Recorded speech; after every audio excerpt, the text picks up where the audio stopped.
The largest team of collegiate meteorologists is monitoring cooler weather just in time for football's brief return to the Palace on the Prairie. Plus, find out which Sooner legend is giving back to the community. And meet this week's furry friend looking for a place to call home. This is Nightly at 4.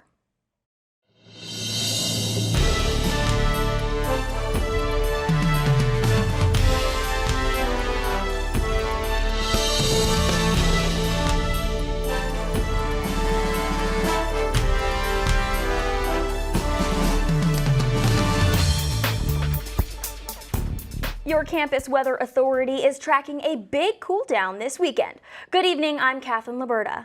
And I'm Carolynn Felling. Your spring game Saturday will feel like fall. Let's get right over to OU Nightly's meteorologist, Josh Duncan, who's keeping an eye on the changes. Josh?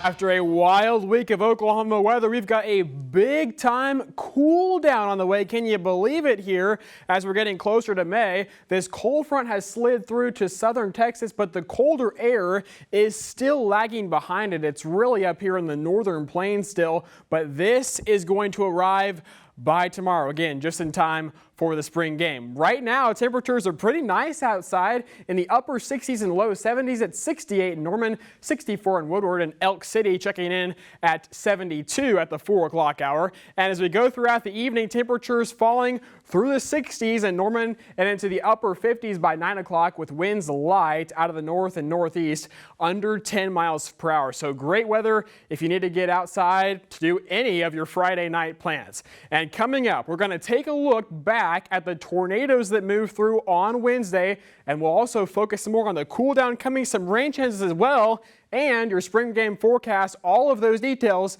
just minutes away. Thanks, Josh. OU Nightly is getting new photos from space of the damage of the tornado in Cole, Oklahoma. Take a look at these satellite images from before and after the tornado. The National Weather Service says the tornado has received a preliminary rating of an EF3, but surveyors are continuing to assess the damage. Later, Josh will have a look from the sky of some of the damage in Shawnee. And in Shawnee, the Oklahoma chapter of Red Cross is helping residents affected by the tornado. The organization has set up a disaster relief site. The site has food, water, and even shelter for those displaced. Volunteers believe they will be there for a few weeks due to the severity of the damage. As Red Cross, one of ours is compassion and comfort. We try to give them the comfort that they need. The shelter has already assisted residents and will continue to help as long as they are needed. And some residents remain in the dark after Wednesday's storms. Oklahoma Gas and Electric says just under 11,000 customers are without power, mainly in Shawnee. OG&E says restoration efforts will take multiple days, but crews are working as quickly as possible to restore power. The energy provider reminds people to stay away from downed power lines and to report an outage to OG&E. You can do so online or by phone. And emergency management officials are asking all Oklahomans impacted by the storms to report damage to their property. Residents can do so to the State Department of Emergency Management at damage.ok.gov. You can report damage to homes, businesses, and agricultural infrastructure.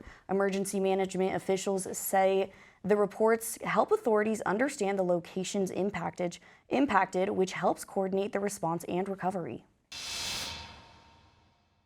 And now covering in Washington, a transgender bill cleared the House this week and is on its way to the Senate, where it faces an even rockier road.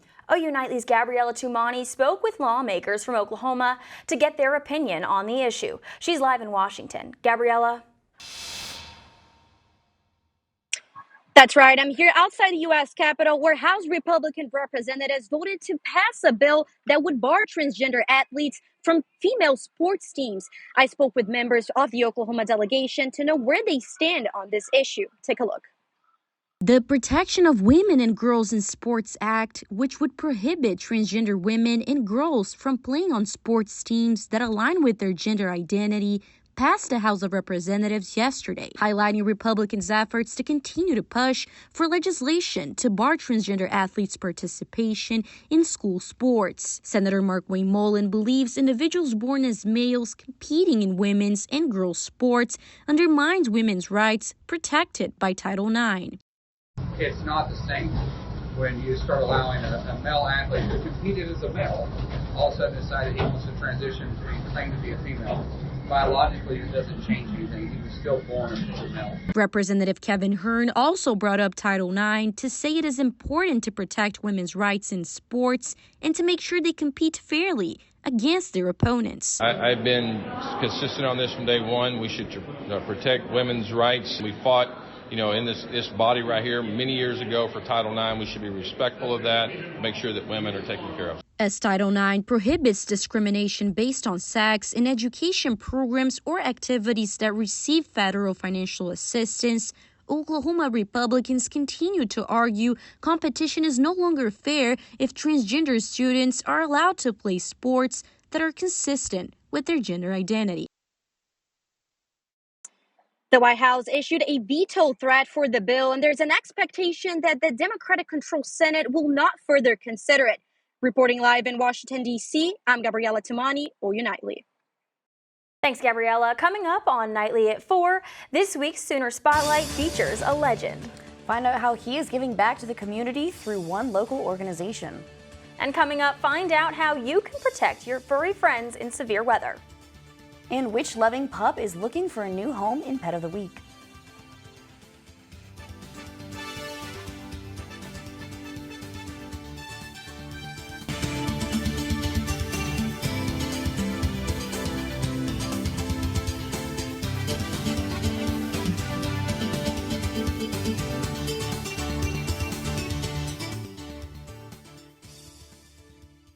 In this week's Sooner Spotlight, Meals on Wheels has a special guest today.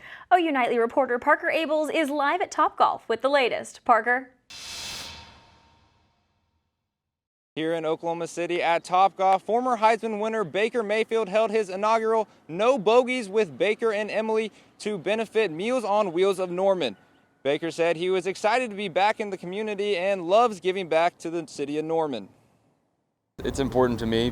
Been working with Meals on Wheels since my college years, and so just kept that relationship going. They do great stuff here in Oklahoma, obviously, and just wanted to give back and continue to do that. And obviously in town for Kyler's celebration, but this is a great opportunity to be able to bring a bunch of alumni back and people that were along the same journey. And Baker's contributions means so much to Meals on Wheels and the city of Norman.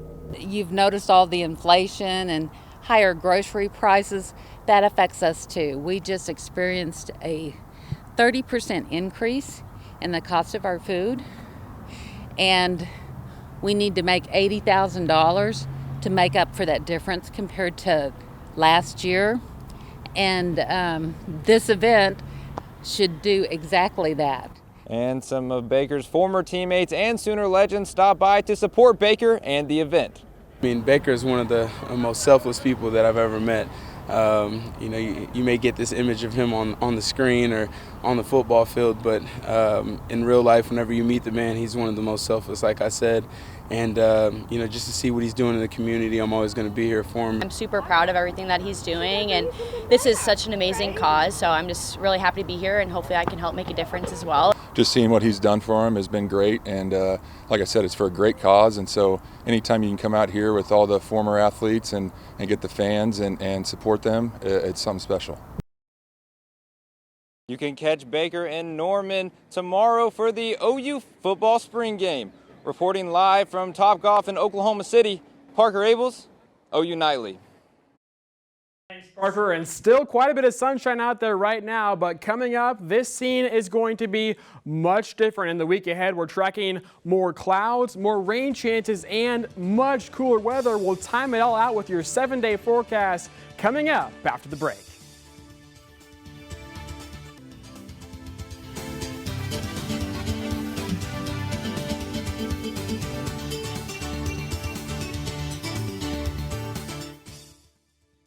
Welcome back now. It's time for Pet of the Week. A huge storm hit central Oklahoma this week, which means a lot of pets were separated from their families. We'll tell you how to connect with your furry friends in case of a storm. And how Second Chance Animal Shelter is helping before and after you adopt. This week, we're meeting Purple Pizzazz. She's about 2 years old, looking for a forever family. She came with her sister, Wild Strawberry, who has already been adopted, from a kill shelter in the north part of Oklahoma, around Tulsa. Just a really bright personality. She's a sweet pup who just loves to play with other dogs. She's dog, cat, and kid friendly. We are too often separated from our furry brothers and sisters, especially during an emergency. Storms like the one that hit central Oklahoma this week can lead to missing four-legged friends. Second Chance Animal Sanctuary encourages chipping your canine pals so you can be quickly reunited. If we're to get out, anyone with a scanner can scan them, and the owner's information is linked to that as well. A study by the American Veterinary Medical Association says dogs without chips make it home 22% of the time. Second Chance chips all of their bushy-tailed friends and lend a helping paw even after adoption. Just leave ourselves as the second option in case people move, so the dogs will always end up here and be able to find their way home. Speaking of homes, let's find Purple Pizzazz a potastic family. Romello Woodfork, reporting OU Nightly. Adoptions are open, so if you or someone you know is interested of any of the pets from Second Chance, visit their website at secondchancenorman.com. You can also call the sanctuary at the number on your screen. It's never too late to help a pet in need. Well, what a day it was on Wednesday with all of the storms producing numerous tornadoes. Here's a look at some of the reports that we received here. Again, the strongest tornado so far has been the one near Cole, southwest of Norman by only about 10 miles. But then that storm went on to produce several other tornadoes off to the east, and it looks like there was another intense one in the Shawnee area. So here's what the National Weather Service has been doing over the past few days, and they're going to continue to do, is they're going out and looking at the damage. And this is how they rate tornadoes. They don't rate them based on the wind speeds. They rate them based on the damage they see, and then from that they can estimate the wind speed. So right now we have preliminary ratings of an EF3, and again, these are sort of hard to see here, but the National Weather Service examining this black track here, that was the EF3 near Cole, and then the other strong tornado, the one near Shawnee, currently rated an EF2, but again, these are still preliminary ratings. So taking a look at some of the drone footage we have here, this is shot from our own OU Nightly, Colton Williams and Eli Millard. Now this is a hotel in Shawnee, Oklahoma. You can see widespread damage here, and this was also very close to Shawnee High School. So they also took some damage to parts of their school system. And here is this. Here's the Shawnee Gym here. And this is an area that they're probably not going to be able to play basketball in for quite some time. And then luckily it looks like the school itself wasn't in quite as bad of shape, but yeah, a significant tornado rolled through Shawnee and also Cole. More significant damage just to the southwest of Norman as well. But here's the deal. Most of these storms were southeast of I-44, and guess what? That's where there's not much drought going on. So up here in the northwest, they still need a lot of rainfall to catch up, and we just haven't seen that, but it may be coming. Take a look at this. Futurecast for tomorrow will have lots of clouds, and then around the time of the spring game, some showers beginning to develop here during the late morning, and even as we get into the early afternoon here during the spring game, there will be some scattered showers across our state. This will not be a washout, and then by tomorrow evening, the first round moving out away. So still missing the northwest for tomorrow. But again, if you are heading out to Gaylord Family Stadium here, temperatures are going to be very cool. Get ready for this. Temperatures in the 50s throughout the game. And again, that chance, it's about a 20 to 30% chance of rain, especially, we'll say, the first half of the game. That's coming up for tomorrow. Then on Sunday, another chance of rain moving in. This one will be focused across far southern Oklahoma. And then we have numerous more chances of rain as we go into next week. Take a look at this. A 30% chance Monday, 20% chance Tuesday. Then our chances really jump up here Wednesday into Thursday and into Friday as well. And coming along with those rain chances, some much cooler weather. Highs will be well below average for this time of year, mostly in the 50s. Yeah, not feeling like April whatsoever. And here's those highs, again, mid-50s to low 60s through most of next week. Right now, though, pretty nice weather with a mostly sunny sky. Current temperature 68 degrees. And overnight tonight, lows in the low 40s to mid 40s. Then tomorrow, again, much cooler. Highs only in the 50s for Saturday afternoon. Here's how it looks on your 7-day forecast. Again, the rain chances increasing here as we head toward the middle of the week, and the temperatures staying low. Highs in the mid 50s to low 60s. Look at next Friday, though. We could start to warm up with a high of 76. Stay with us. OG Nightly rolls on right after this.